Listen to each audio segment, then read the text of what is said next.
said voices told him to do it.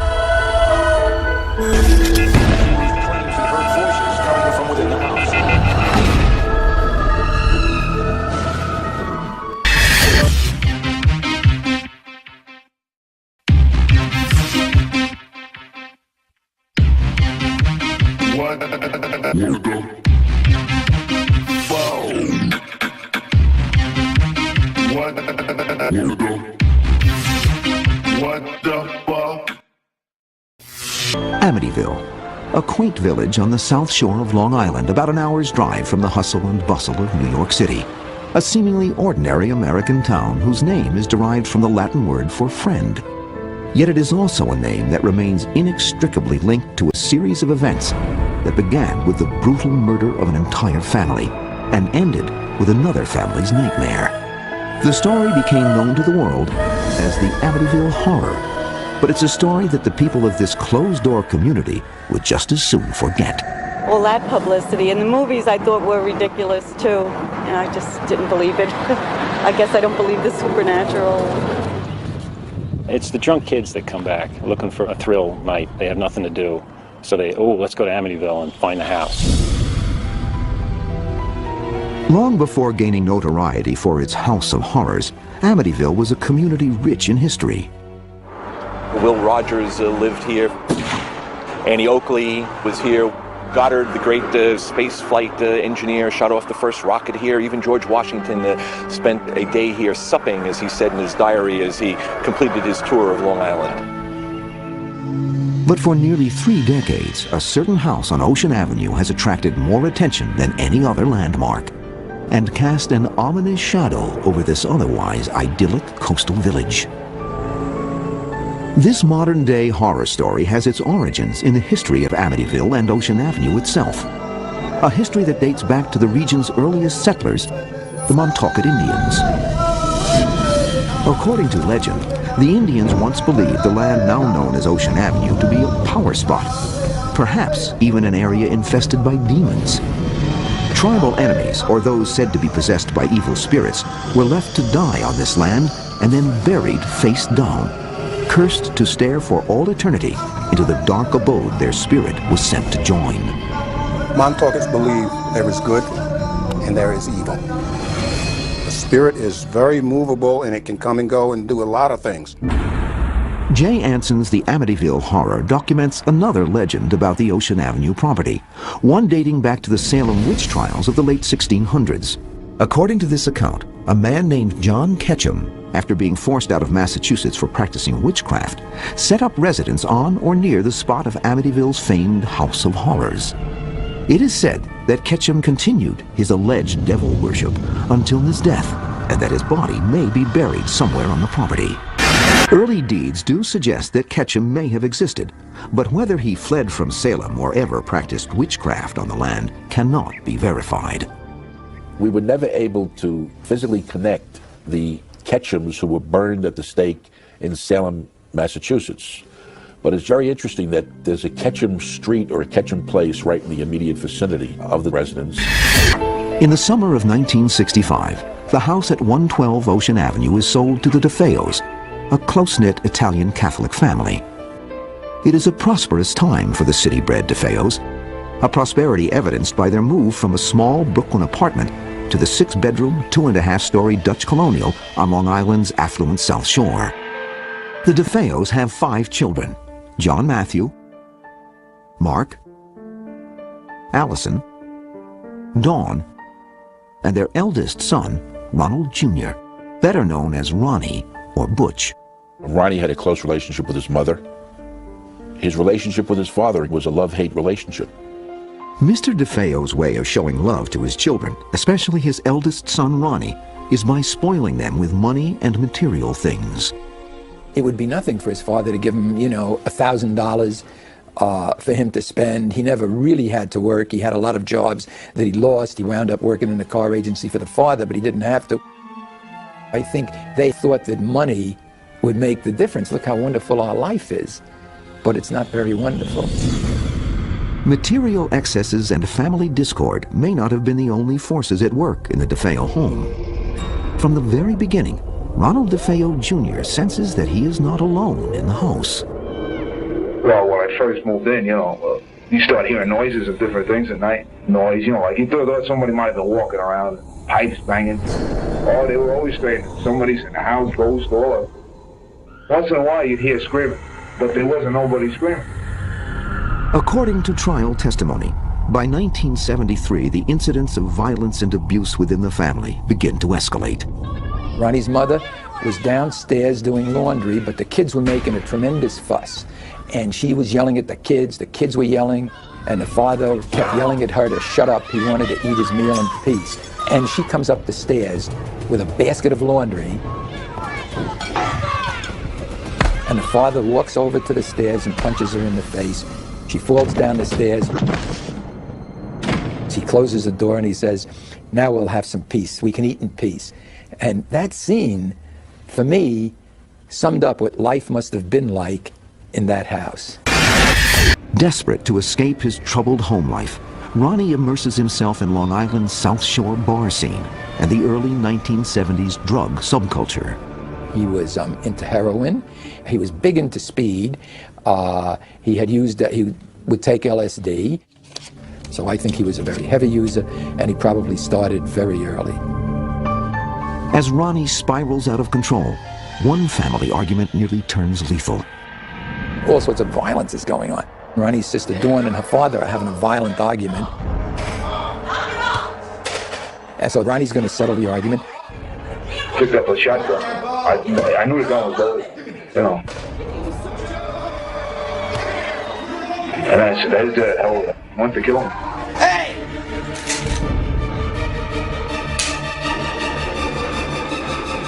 The gun didn't go off. And it turns out there are bullets in the chamber, but nothing happened. So the father felt that was the wonderful miracle. His son didn't kill him. In a show of devotion, Mr. DeFeo surrounds the house with religious statuary. But is it divine intervention or something more sinister which impels the family to seek help from the Catholic Church? As they felt the devil was in the house. That's what brought all that religion into the house.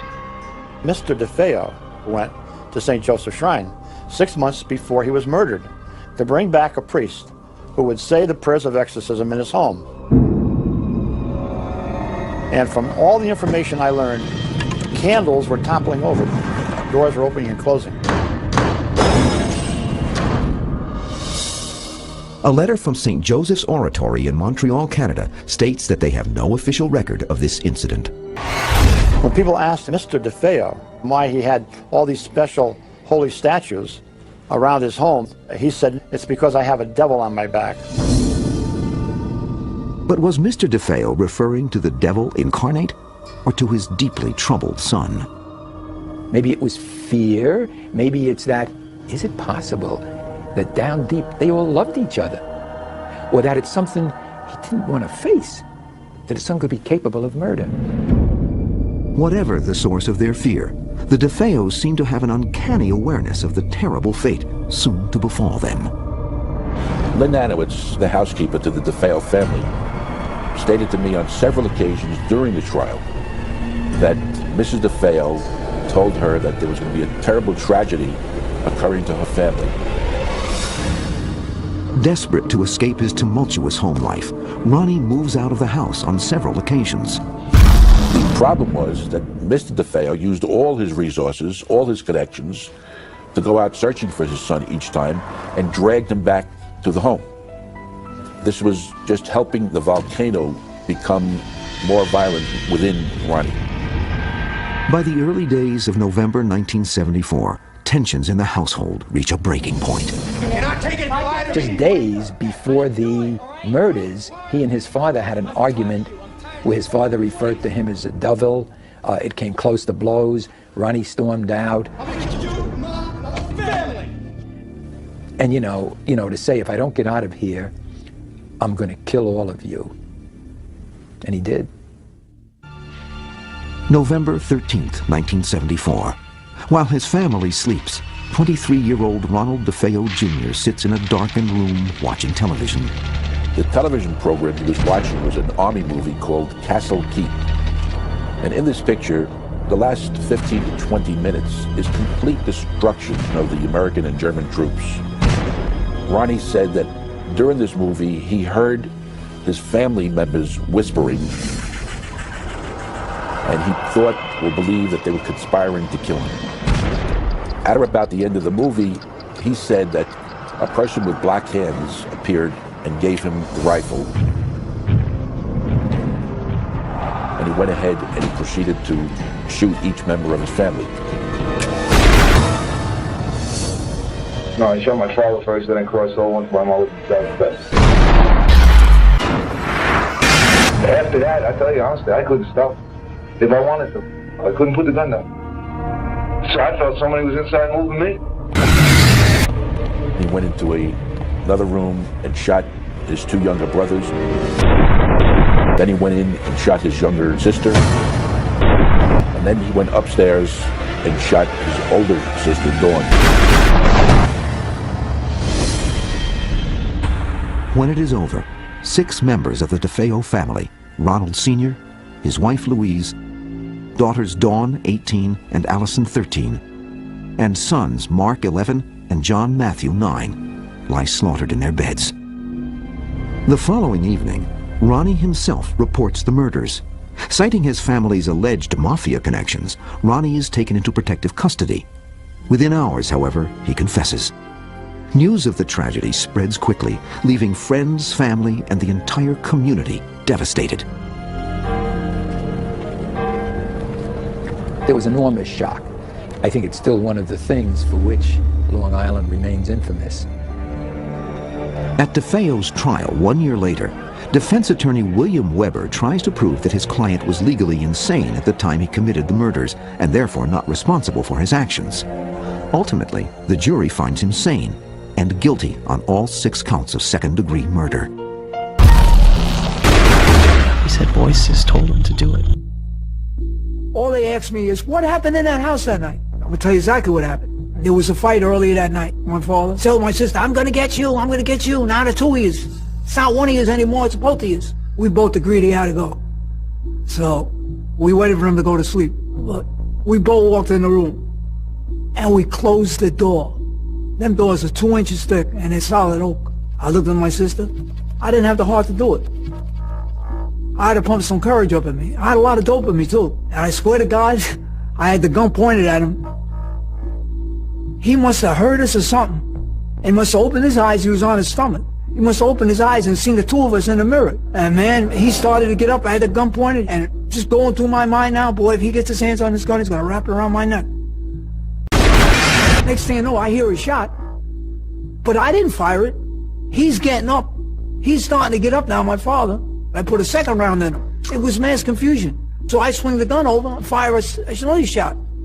Now I shot my mother. I didn't know what the hell was going on. I said, well, you know, I mean, this is crazy. This is mass confusion in this bedroom. Mass confusion. Yet even as Ronald DeFeo Jr. serves 6 consecutive 25-year-to-life prison terms, several troubling mysteries about the murders remain.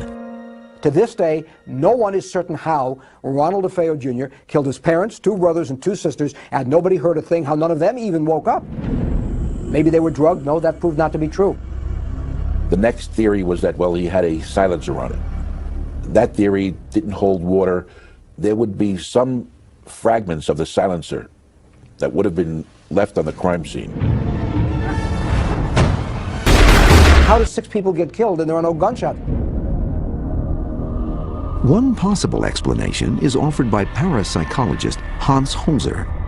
When there is a strong psychic field, sound will be inhibited.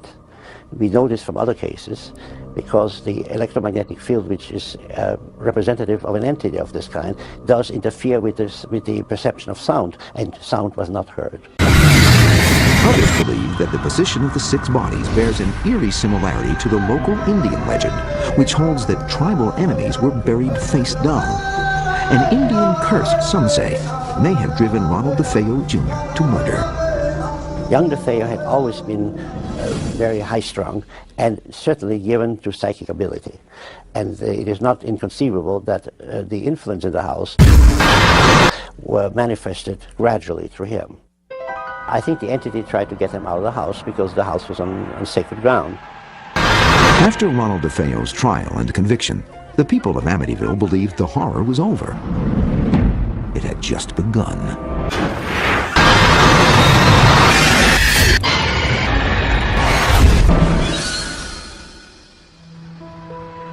In the summer of 1975, newlyweds George and Kathleen Lutz begin house hunting on Long Island. George, a 28-year-old ex-Marine, runs his family's surveying firm. Kathy, 30, has 3 children from a previous marriage: Daniel, 10, Christopher, 7, and Melissa, 5. Although the Lutzes have only a modest budget, the real estate broker talks them into viewing a certain Dutch colonial overlooking the water on upscale Ocean Avenue. It's the kind of house they don't build anymore. A relic of a time when the world wasn't in such a hurry, when there was still time for a little charm and elegance. It has stood empty for a long while, and at the price, it is a bargain. For a growing young family, it is almost too good to be true. What do you think? I love it. This is the first interview the Lutzes have granted in more than 20 years. We first saw the house in the fall of 1975. Went over with the broker. She said, I wanted to show you what the other half of Amityville lived like. Pulling up to it, she started to tell us things that the house had as far as the number of bedrooms. When we walked in the house, Kathy looked around right from the foyer and just started smiling. She really fell in love with the house. It was very obvious. And we walked through. It had 6 bedrooms and a boathouse for our boat and 2-car garage and a heated pool and a basement on the water, which was very rare. All the things that we talked about, we found in one place. For George and myself, we could bring more things together within this marriage. A new home, space for everybody, space for growth. Only after George, Kathy, and the children fall in love with the house does the broker mention its gruesome past. And she explained to us about the DeFeo massacre and wanted to know if that would change our view on the house at all. We discussed it among the 5 of us, and there was no problem. It was, it was unfortunate that that had happened there. It was reflected in the price, of course, but we weren't superstitious, thinking that there was anything wrong that way. There was a sign outside the front of the house when we first looked at it. It said High Hopes. And when I look now, those same high hopes were within us. On December 18th, 1975, 13 months after the murders, George and Kathy move in with their 3 children and the family dog, Harry. A friend of George's, after learning of the house's tragic history, insists that he get it blessed by a Catholic priest. Lutz, a Methodist, calls upon the only priest he knows, Father Ralph Pecoraro. I first met Father Ralph, which we came to know him as Father Ray, when I was in the process of obtaining an annulment from my first marriage. He and I became good friends. On the same day the Lutzes are moving in, Father Ray comes to bless the house. I was blessing the sewing room. It was cold. It was really cold in there. And I thought, gee, this is peculiar, because it was a lovely day out. It was winter, yes, but it didn't account for that kind of coldness. It wasn't until much later that we learned what it was that had happened to him while he was doing that. He did stop us before leaving and say to us that not to spend too much time in that sewing room. For some reason he felt uncomfortable there. I was sprinkling holy water, and I heard a rather deep voice behind me saying, "Get out." It seemed so directed toward me, I was really quite startled. I felt a slap at one point on the face. I felt somebody slap me, and there was nobody there. Christmas, 1975. For the Lutz family, the lovely house at 112 Ocean Avenue is a dream come true. But from the day they move in, they begin to detect the house's strange sensations. All homes have sounds that you need to come adjusted to. How the water sounds, the dishwasher in the middle of the night. There's sounds that all homes have. As the holidays draw to a close, however, the sensations in the house grow increasingly ominous. After the love of Christmas came down, that's when the sounds in the house were different. They weren't ones that I wanted to become familiar with. They changed. There wasn't the warm glow anymore. Now there was a blaze. There was a scraping. And there was a banging. The children who had been anticipating a holiday were now anticipating different things that brought a fear onto their face. We each saw things so drastically different than the person right next to us that it was very hard for us to communicate, even as a family. When I look back, sometimes I describe it like a three-ring circus, each one being in their own room or their own area of the house, experiencing for themselves something different than what the other person was. George is attacked by a sensation of intense cold. He compulsively builds fires in the living room fireplace, but he can never get warm enough. He became obsessed with how much firewood there was, and then would there be enough to keep burning, that he would be continually going about the fireplace, checking the fire. Fights break out between the normally loving family members. Slowly, each of their personalities begins to change. In the ensuing days, the family is subjected to a series of strange and inexplicable events. Extreme fluctuations in temperature, recurring black stains on the bathroom fixtures, and an infestation of flies in the dead of winter.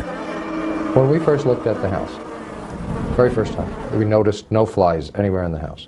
Especially when you think back now, they were limited, in particular, to the sewing room second floor. Same bedroom that Father Ray had asked us not to use as a bedroom. The longer we were in the house, the more flies there were in that room. I don't have an explanation for how or why, but that's where they were. As the days wear on, other strange discoveries fuel the Lutz's mounting sense of unease. I was down in the basement one afternoon, and there was a particular shelving area that I really wanted to relocate, and it looked like a portable. So I moved it, and much to my surprise, there was a small room behind it, and it was painted a red. We keep calling it a room, but we don't know what else to call it. It's a very small space. The fact that it was red and that it had an odor was the disturbing part. Then when Harry, our black lab, wouldn't go near the room, cowered away from it, that was more disturbing. This red room was not in the original house plans. Who built it? Why was it hidden? Soon the Lutz's puzzlement turns to abject terror. Night after night, George is snapped awake at 3:15 a.m., the established time of the murders. While Kathy is plagued by nightmares in which she relives the horror of the DeFeo tragedy. There was one that was very vivid, and where I experienced where the bullets went in and out of Mrs. DeFeo's body. And I was able to determine who died in what order. And later on, when we met with William Weber, who was the attorney for Ronald DeFeo, and he confirmed what the police had found, and they had never published where the bullets went in and out of the body. George becomes disturbed at the way his wife and children begin sleeping in their beds, the same position as the murdered DeFeos. I would not sleep on my stomach, everyone else did. None of us ever slept on our stomachs before moving in the house. We later came to believe that's the position the bodies were in. Slowly but inexorably, the influence spreads to the children, in particular, 5-year-old Missy, who boasts about her new imaginary playmate, Jody. I recall one morning I was in the kitchen, and Melissa came in, and she said to me, "Mommy, do angels talk?" And I said, "Yeah, I think so. Why?" And she said, "Well, I think I have an angel in my room." Missy described it as a pig that had the ability to be very big or very small, invisible or visible. But Missy would say things about it that it said that you knew she couldn't make up on her own. One of the most uncomfortable statements that Jody made was, "You will always live here." That's not something that makes you comfortable to hear your child The invisible friend is saying that. George and Kathy dismiss the stories of their daughter's invisible friend until Jody makes its presence known to them. I saw eyes looking down at me from Missy's bedroom window when I would be coming back from the boathouse at night. I would run into the house, run upstairs, and there'd be nothing there. There would be times that Missy would be sitting on her bed talking, and you'd walk past, you'd see the rocking chair moving, but Missy was on the bed. There were a couple of times that we saw eyes from the outside looking into the house. There were tracks in the snow that were made by something with a cloven hoof. During the first 2 weeks of January 1976, a series of terrifying and mind-numbing events finally convinced the Lutzes that some evil force is residing in their house. How do you explain an odor that all of a sudden appears, or a cold spot in a room that you walk through, the cold is not there anymore? Or the front door slamming, and you go running down and the door's still locked, but you heard it happen. Desperate to rid their home of the diabolical presence, the Lutzes are advised by a friend to first open all of the windows throughout the house and then go from room to room reciting the Lord's Prayer. Sounded like a solution to us. We did the same thing. When we did that, we heard a chorus of voices say to us, "Will you stop?" I believe that's one of the things that we did that caused the presence there to become less than happy with us. Not until sunrise does the family dare fall asleep, unaware that their battle with the supernatural has just begun. After failing to cast the evil presence out of the house on Ocean Avenue, the Lutzes attempt to seek help from Father Ray, the Catholic priest who first came to bless the house, but find their efforts to reach him thwarted by some unknown force. And each time I would attempt that call, that contact, he would run into interference on the phone. There were times when Father Ray would attempt to call us, and the connection again would be broken up with static. After we left the house, Father Ray told the story of sitting in the Chancellor's office and just discussing the possibility of helping us in some way, and hearing the heat come up in the pipes and the radiators, and the incredible chill, cold that came into the room. And he said all we were doing was discussing it when this started happening. After again attempting to bless the house on their own, the Lutzes experience a night of horror they say they will never forget.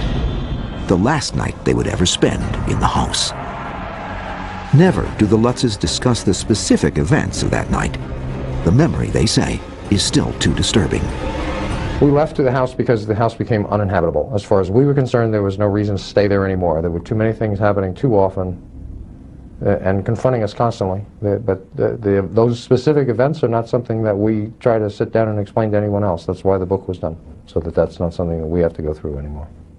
To describe fear and the depth of what fear can do within you is hard to verbalize.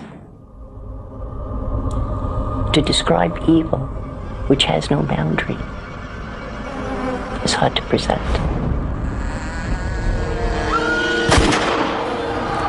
But this is what the family was experiencing that night. Each one, with the degree that they could handle, this sense for our very lives was there, and we chose to go.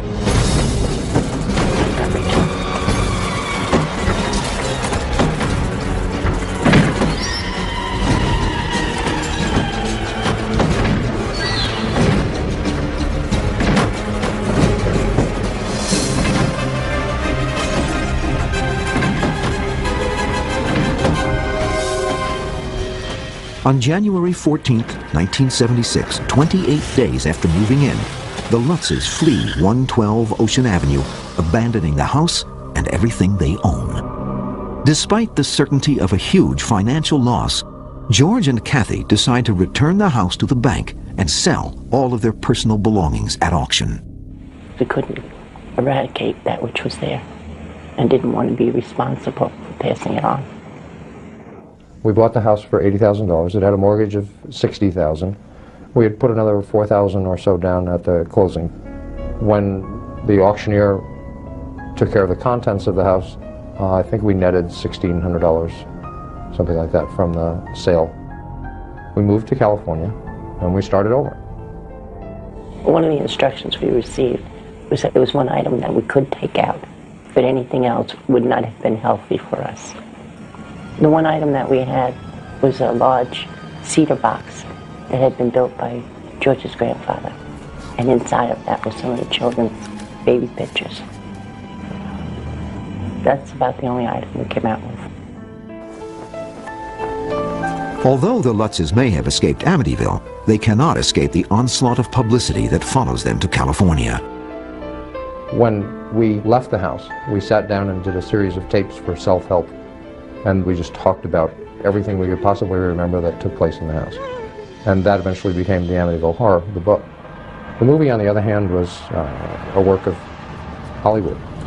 In the midst of all the media hype surrounding their story, the Lutzes claim the evil forces continued to haunt them for many years, until help came from the exorcist for the Archbishop of Canterbury. He performed a rite in his church that helped us for the rest of our lives. There came a point when we said we have to stop blaming things that aren't right or going right in our lives on the house.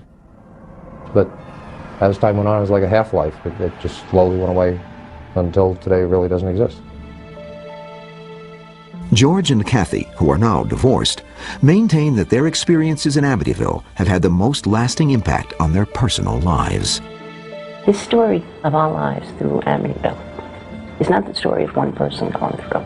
It's the story of a family, 5 members, each one coming with what affected them and bringing it in.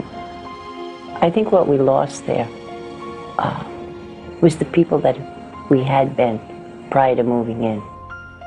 The children in particular, their life was so dramatically touched by what they experienced there. So you could retrieve some things, but you couldn't retrieve that portion of your life prior to. But what of the supernatural forces that drove the family out of 112 Ocean Avenue? What exactly were they? And why did they seem to only affect the Lutzes? When we moved into the house, we were practicing transcendental meditation. I think in the practice of that, it opened up the mind and the spirit to other things and brought about a sharpened sensitivity. And I think we opened ourselves up to it. I think that whatever was there was very intelligent, very impatient. I think its abilities are far more powerful than we really understand. I think you know evil from experiencing it. I would say it was demonic. He said voices told him to do it. It took a dream and it shattered. It took innocence and it destroyed. And it was out for life itself. What the fuck?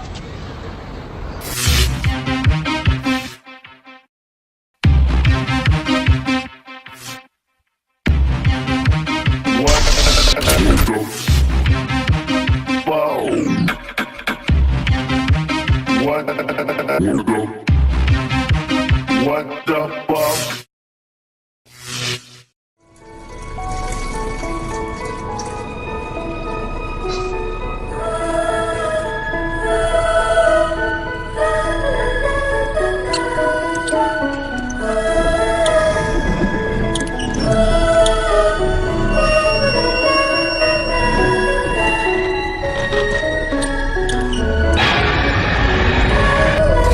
Evil in my house.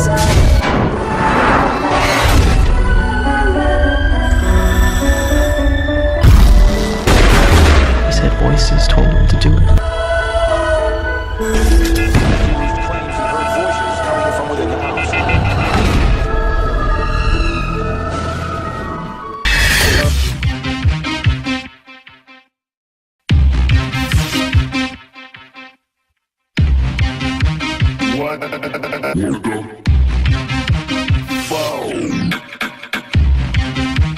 What the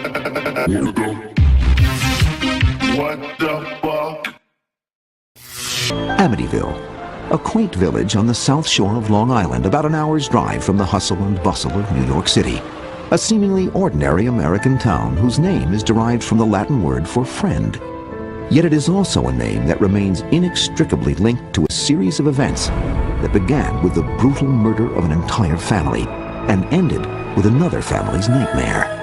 The story became known to the world as the Amityville Horror, but it's a story that the people of this closed-door community would just as soon forget. All that publicity and the movies I thought were ridiculous too. And I just didn't believe it. I guess I don't believe the supernatural. It's the drunk kids that come back looking for a thrill night. They have nothing to do. So let's go to Amityville and find the house. Long before gaining notoriety for its house of horrors, Amityville was a community rich in history. Will Rogers lived here. Annie Oakley was here. Goddard, the great space flight engineer, shot off the first rocket here. Even George Washington spent a day here supping, as he said in his diary, as he completed his tour of Long Island. But for nearly 3 decades, a certain house on Ocean Avenue has attracted more attention than any other landmark and cast an ominous shadow over this otherwise idyllic coastal village. This modern-day horror story has its origins in the history of Amityville and Ocean Avenue itself, a history that dates back to the region's earliest settlers, the Montaukett Indians. According to legend, the Indians once believed the land now known as Ocean Avenue to be a power spot, perhaps even an area infested by demons. Tribal enemies, or those said to be possessed by evil spirits, were left to die on this land and then buried face down, cursed to stare for all eternity into the dark abode their spirit was sent to join. Montaukets believe there is good and there is evil. The spirit is very movable and it can come and go and do a lot of things. Jay Anson's The Amityville Horror documents another legend about the Ocean Avenue property, one dating back to the Salem witch trials of the late 1600s. According to this account, a man named John Ketchum, after being forced out of Massachusetts for practicing witchcraft, set up residence on or near the spot of Amityville's famed House of Horrors. It is said that Ketchum continued his alleged devil worship until his death, and that his body may be buried somewhere on the property. Early deeds do suggest that Ketchum may have existed, but whether he fled from Salem or ever practiced witchcraft on the land cannot be verified.